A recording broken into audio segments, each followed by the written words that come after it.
Hey y'all, I'm Kris, and this Is It Worth It, y'all? And today's going to be a little bit different as we are not going to do the live today because Greg has to work late. What we are going to do is give you a little bit of update of what's been going on the last week. As you can see, we have harvested a ton out of the garden already. We've done a lot of processing and we've given a few items away. Meals have been a little weird, but we can't get away from ramen night, that's for sure. You saw our Monday night meal on last week's update, so it was still good.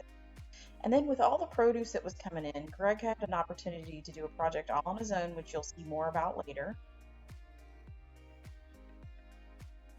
He was able to process an entire batch of sweet relish for himself because I like dill relish and he likes sweet. So it was really awesome to watch Greg learn how to do all of this on his own from items that were grown in our backyard.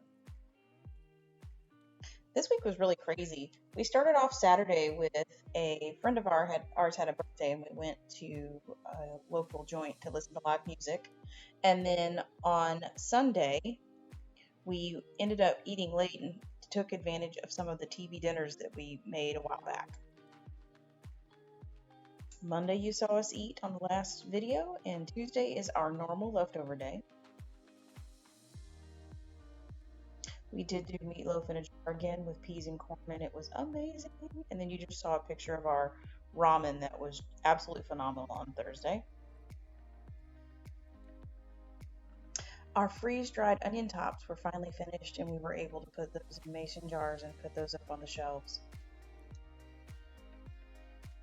We cut them sliced like this because we're really not sure what we want to do with them. We just knew that we didn't want to throw them away.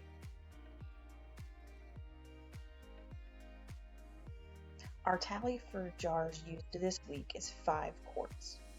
Given how crazy it was this week, I'm very happy with 5 quarts. That's, every time we cooked, we used at least a quart of food. So I think our new tally is we're pushing like 23, 24 quarts of food used out of the pantry. So all in all, it was a really awesome week. We stayed on task. We'll talk about a couple things that happened. We actually had to go to the grocery store because for Father's Day, we ended up being invited to a couple things. So we did have to make a purchase, but we will address that on next week's update. All right, y'all, please like, comment, and subscribe if you haven't already. Hope everybody had a great Father's Day for all those fathers out there. And until we see you on the next video, bye, y'all.